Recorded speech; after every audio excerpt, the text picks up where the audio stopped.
I remember the first time I heard it. A howl so deep it rattled my ribs. Not a dog's bark. Not a wolf's cry. Something older. Something wrong. It came from the fog, thick, breathless fog, rolling over the dirt road just outside Lorne, Victoria. They say if you hear it once, it's a warning. Twice, a death sentence. I heard it 3 times before the sun rose. I had just moved back to care for my uncle's property after his sudden collapse. He hadn't spoken since his incident. Just stares through the window now, eyes unfocused, lips twitching at night like he's whispering to something I can't see. He was the last person to live alone near the Otways. A rough patch of twisted trees and dead air. The locals avoid it after dark, though they never really say why. They just know. Still, I didn't believe in ghost stories. Not until I saw what was waiting near the fence that first night. It was massive, the size of a small cow but shaped like a hound. Its fur was soaked like it had just dragged itself from a river. Steam rose off its back. And its eyes, God, those eyes. 2 burning holes of red, fixed on me like it already knew the color of my fear. I didn't run. Couldn't. I felt cold from the inside out. My body stopped obeying me. All I could do was watch. You hear the shuck, boy? Old Mrs. Penley said that to me the next morning at the bakery. I hadn't said a word about the thing at the fence. I hadn't even spoken yet. She just looked at me and knew. I tried to laugh it off. Black dogs don't scare me, I said. She didn't smile.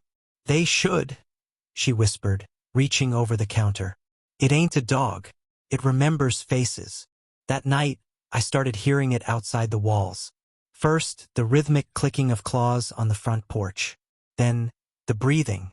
Slow, shaky, like it enjoyed waiting. I peered out through the slats of the old shutters. Nothing, but the sound stayed. Closer. I locked the door and backed away. That's when I noticed something strange.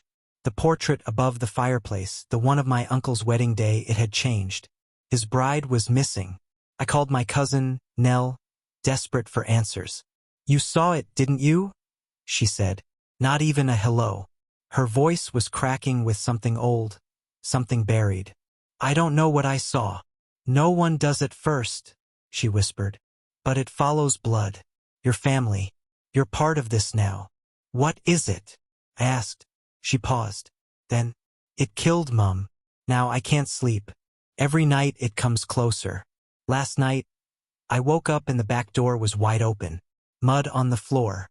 Claw marks on the hallway tiles. A smell wet dog mixed with iron.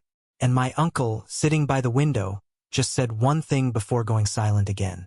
For words that didn't make sense until now. Don't let it in. But something tells me it's already inside. The second howl came 3 nights later. It wasn't like the first. No, this one lingered, coiling through the trees like a living thing. It didn't sound angry. It sounded patient, like it knew the house, like it had been here before. I was in the kitchen, hands trembling around a chipped mug of tea that had gone cold hours earlier. That night, the wind didn't move. The trees didn't sway. The usual forest hum had died. No crickets, no frogs, only that howl and my heartbeat pounding like footsteps in an empty hallway. I found my uncle's old journals the next morning, hidden beneath a loose floorboard in the study. I wasn't looking for them. Something told me where to look. Like my own hands weren't really mine. Inside were dozens of entries, scribbled lines, panic bleeding through every word. Saw it again. August 12th. Eyes like fire. Took the dog. Nell heard it breathing under her bed. She's not sleeping. Keeps leaving teeth under the windows. Small ones. Human. I miss Evelyn. She still whispers at night. Says the dog brought her back. Tried to move. It followed. Is tied to this land. To us. I called Nell again. She didn't pick up. I drove out to her place just past Dean's Marsh. A crooked little farmhouse with ivy wrapped tight like veins. Her lights were on. Her car was in the drive. But the front door was open, swinging like someone had just stepped inside and never come out. I found her in the bedroom closet. Eyes wide open. Pupils blown out. Skin cold. No injuries. No blood. But her mouth was stretched unnaturally wide. like she had died screaming. Clutched in her right hand was a Polaroid. Old. Faded. It showed 4 children in the woods around a bonfire. I recognized one of them immediately. My uncle. Behind them, nearly lost in the shadows, was the shape of something crouching. Dog-like. Massive. Its eyes caught the camera's flash. They buried Nell without a funeral. No obituary. No priest. Just a shallow grave and an urgent whisper from the old men who ran the cemetery. No prayers, one of them said. It remembers those. That night I burned her photo, but the smell never left. Charred meat, wet fur, salt. And when I went to sleep, I dreamed of the woods, of Nell, standing at the edge of the trees, barefoot and pale, pointing behind me. I turned, and it was there. I woke to scratching, not at the door, inside the walls. I followed the noise, heart in my throat, to the hallway near the back of the house. One of the old landscape paintings had fallen to the floor. Behind it, something had been carved into the plaster, repeated over and over. I told her not to open the door. I told her not to open the door. I told her. I dropped the frame, backed away, stepped on something soft. It was a tooth. Small, pointed, still warm. The next morning, I confronted my uncle. He hadn't spoken since his stroke. But I held the tooth to his face and whispered, "What did you bring into this house?" He looked at me and smiled, just once, before pointing toward the old woods and muttering something too soft to hear. I leaned closer. His lips trembled, and he said, "You let it back in." That's when I realized something that chilled my blood colder than the Shuck's howl ever could. The back door wasn't opened. It was unlocked from the inside. By me. I don't remember doing it. But the claw marks on the floor, the wet mud in the entryway, the whispers that call my name when I think I'm alone, they've been getting louder. And now, my reflection in the hallway mirror smiled back when I didn't. Last night, I heard my own voice calling me from the woods. Except, I never opened my mouth. It was my voice, exact and hollow, echoing through the fog like it had been peeled off me and stitched onto something else. It said, "Come to the well." And I did. I don't remember walking there.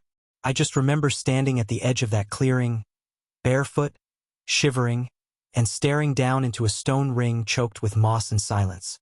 I'd never seen it before. It wasn't on the property map. But it felt familiar, like I'd stood there before, like I'd thrown something into it. The woods around me were too quiet. No wind, no movement, just breath. Not mine, something else. Heavy, damp, almost excited. I turned to leave. That's when I saw the rope. A thick, frayed rope, slick with something dark, trailing out from the well, coiled like a tongue in the grass. At the end of it, a small, muddy shoe. That morning, I demanded answers from the one man left who might still hold the truth. Father Gorin, an old priest who left the church years ago, now living in a weather-worn caravan on the edge of the national park. He wouldn't let me in. But when I mentioned the Black Shuck, when I said my cousin Nell was dead, he went quiet. Then asked, "Did you see her die? Or did you just find what was left?" I told him everything. About the claw marks, the photo, the voice in the woods, the mirror that smiled.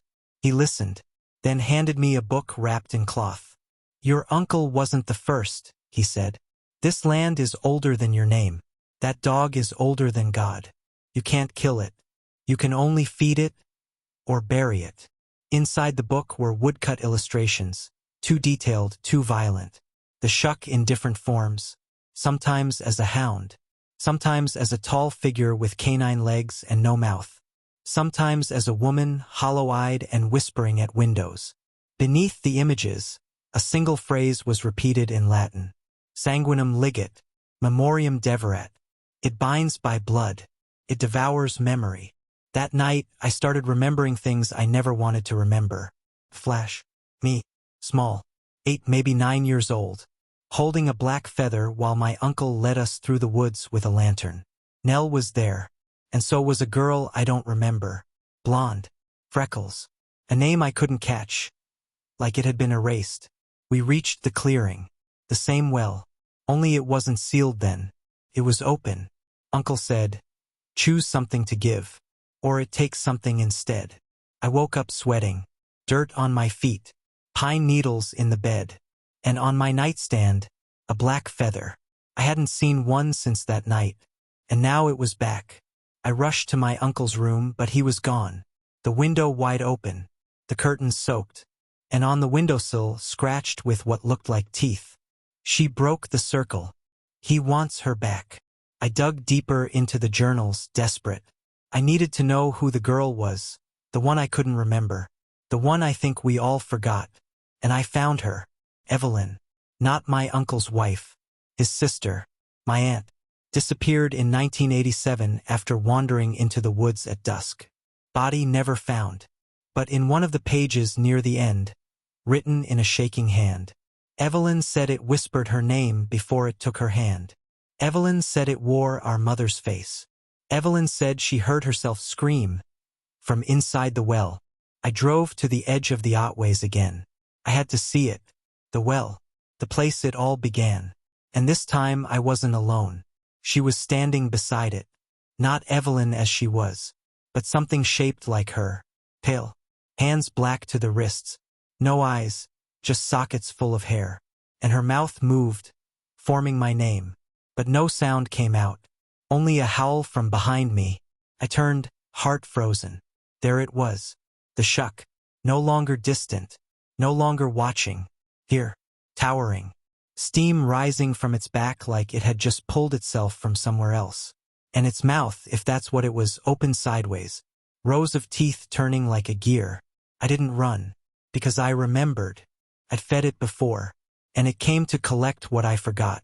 It didn't kill me. Not then. When I locked eyes with the Shuck at the edge of the well, I expected to vanish. To burn. To scream until there was nothing left of me but breath and claw marks. Instead, it backed away. Slowly. Like it recognized me. And that's what terrifies me most. Because recognition means connection. And connection means I've been marked. Not now, not last week, but years ago. This thing has been waiting for me to remember. After that encounter, I spent hours staring into the mirror, trying to see if anything looked off, if the person blinking back at me was still mine. But the longer I stared, the less certain I became. My eyes looked wrong, too still, too hollow, like someone had swapped something behind the glass and just hoped I wouldn't notice. I went back to my uncle's journals. Buried between the scrawled madness and shaky scripture was one entry that hadn't caught my eye before. It wasn't dated, just titled, "The Night We Bound Him." I read every line, then reread them again until my hands went numb. He described the ritual, the real one. It wasn't just feathers and bones. It was a blood pact made by 3 children. My uncle, Evelyn, and someone named Riley Cormack.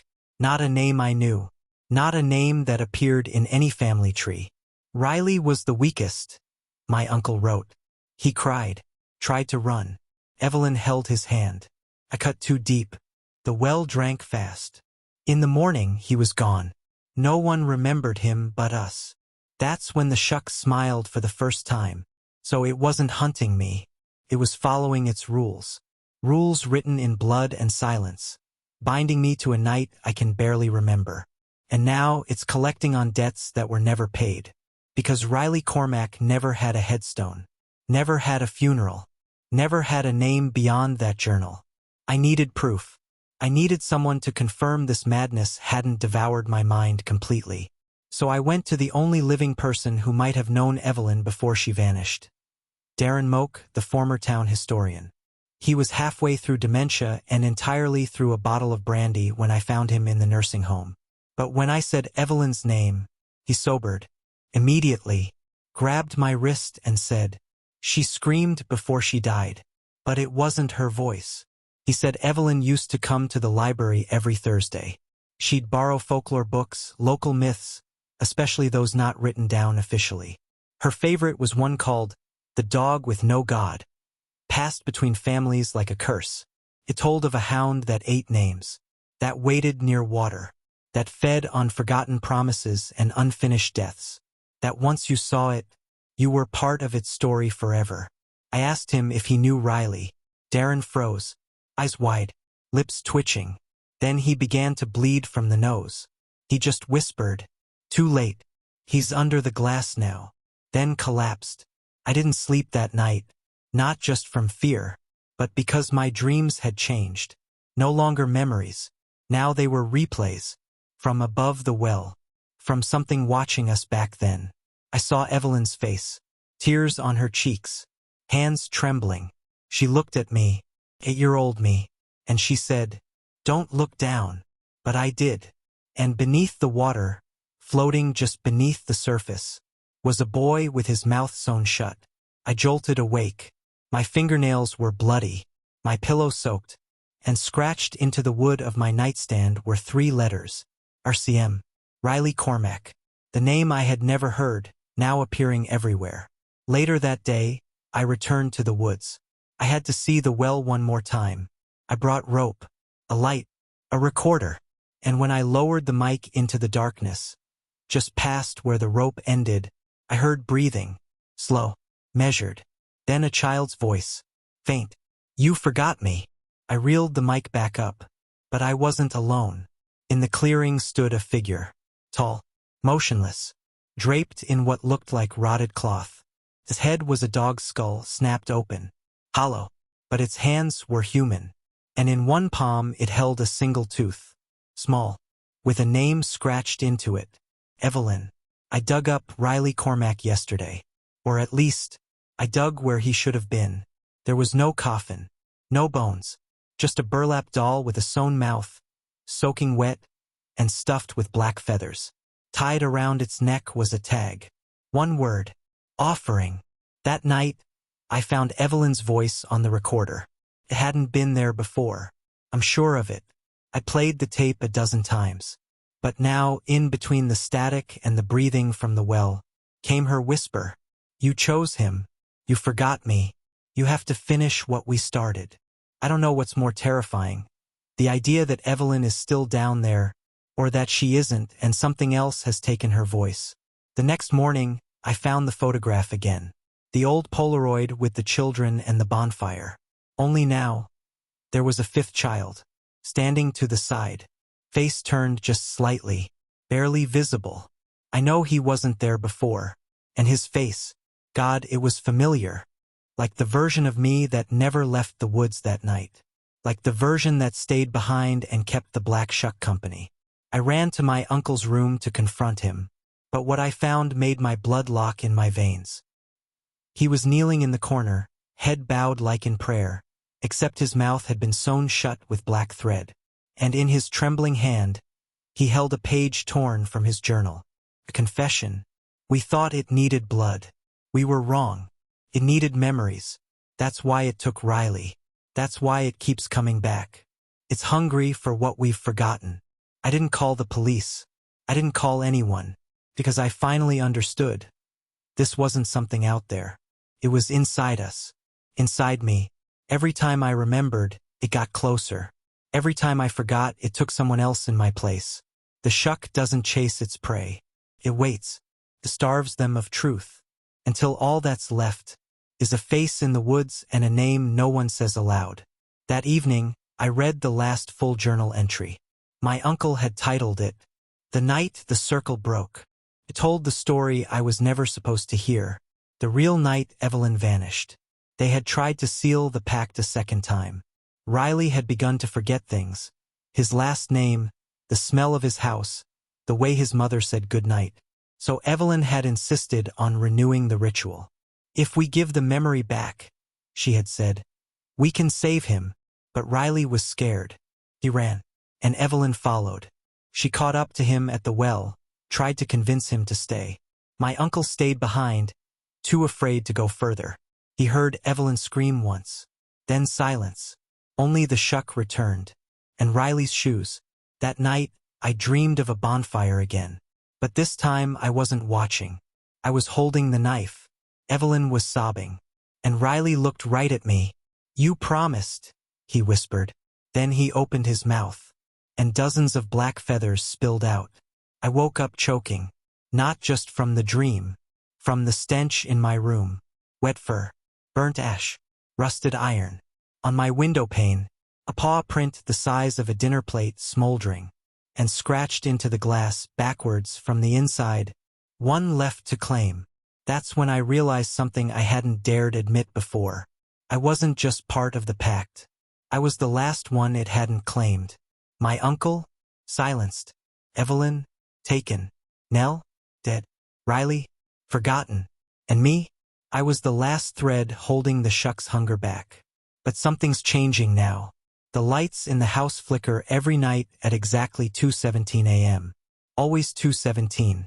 The same time the tape recorder stops. The same time Evelyn's voice begs me to come back to the well. There's a sound coming from under the floorboards now. Not scratching. Whimpering. Like something hurt. Or remembering pain that doesn't belong to it anymore. And I've started seeing him again. Not the Shuck. Riley. Small. Barefoot. Covered in dirt. Standing at the foot of my bed. Mouth moving silently. Sometimes he's mouthing my name. Other times, Evelyn's.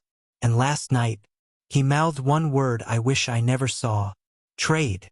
I saw my name written on the inside of my eyelids. When I closed them last night, I swear I could read it. Scratched deep and trembling. And beneath it, 2 more names. Riley. Evelyn. Mine was the only one that hadn't been crossed out. Yet, the whimpering beneath the floorboards stopped. But something worse replaced it. Laughter. Childlike. Breathy. But broken. Like someone trying to remember how a child used to sound. Came at 2:17 a.m. just like everything else now. And this time, the power cut out completely. The house wasn't just dark. It was void.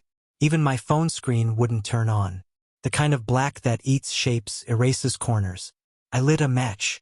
And in the second before it flared, I saw handprints. On the ceiling. Small. Black. Dripping. I can't sleep anymore. I won't sleep. Because every time I do, I'm back at the bonfire.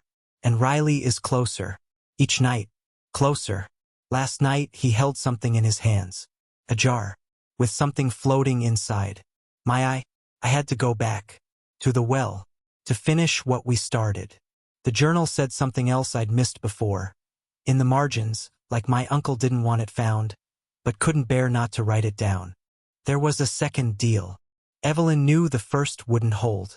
She offered something more. Not blood. Not memory. But a future. What does that even mean? How do you offer a future? Unless it was me. Unless Evelyn gave me in exchange.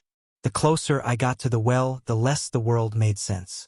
Birdsong went silent halfway down the trail. Shadows moved against the wind. And I started seeing faces in the trees, open-mouthed and sobbing silently. Every one of them, Riley, but older.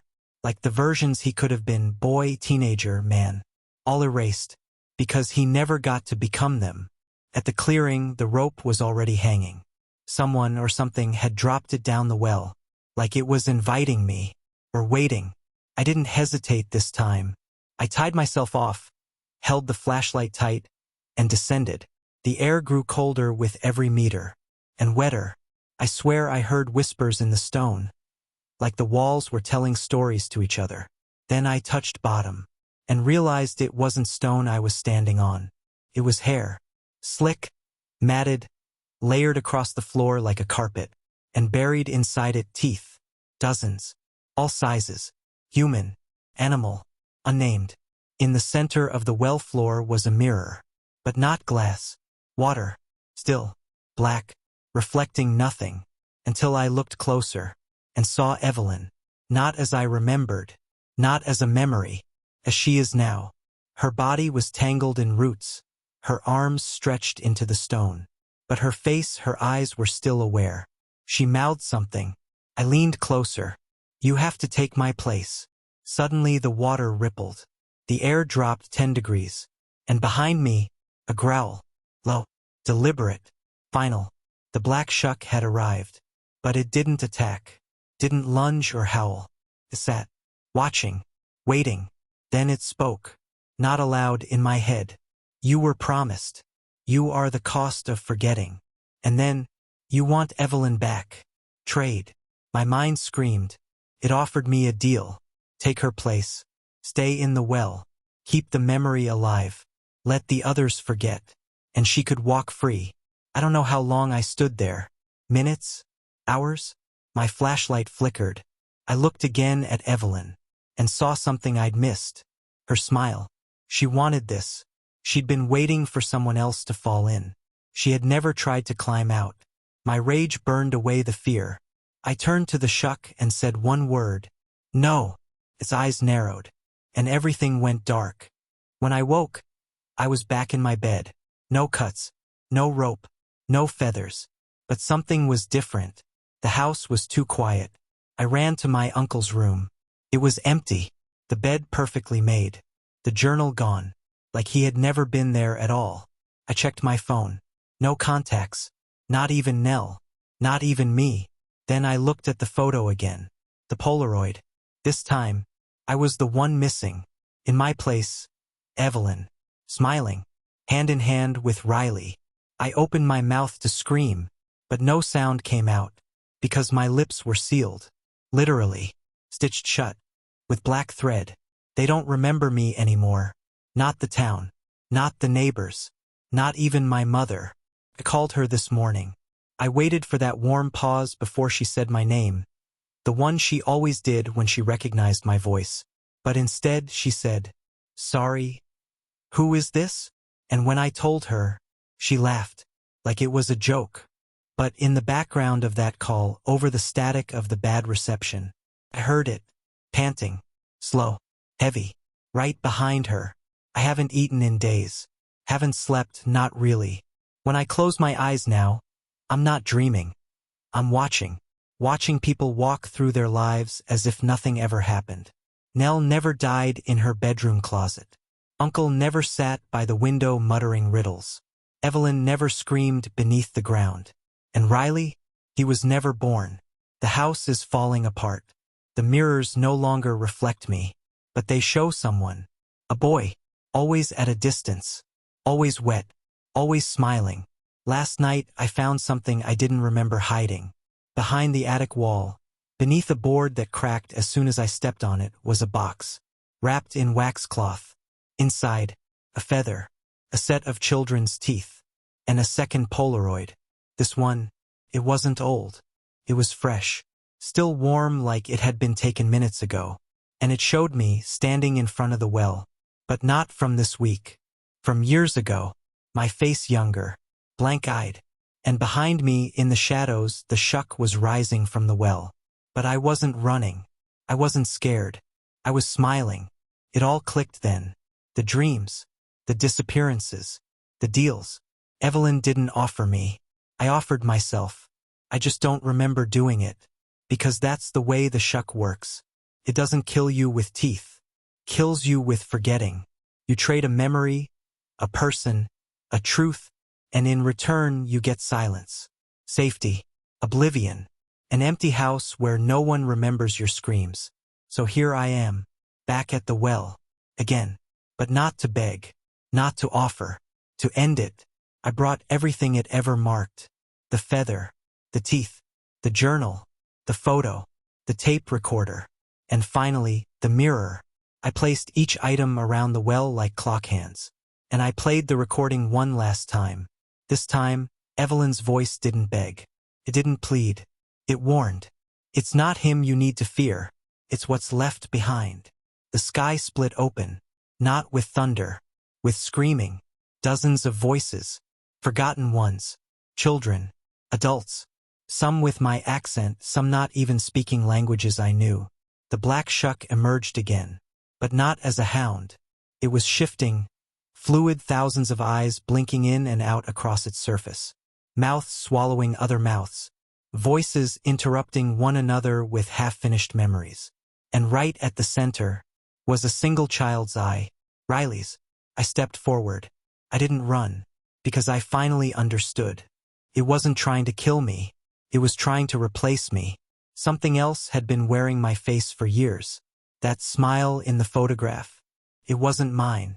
It never was. I spoke one word. Enough. And I dropped the mirror into the well. It shattered not with a splash, but a scream. Everything twisted. The woods turned inside out. The sky dropped. And time collapsed in on itself like a dying lung. I woke up on the floor of my childhood bedroom.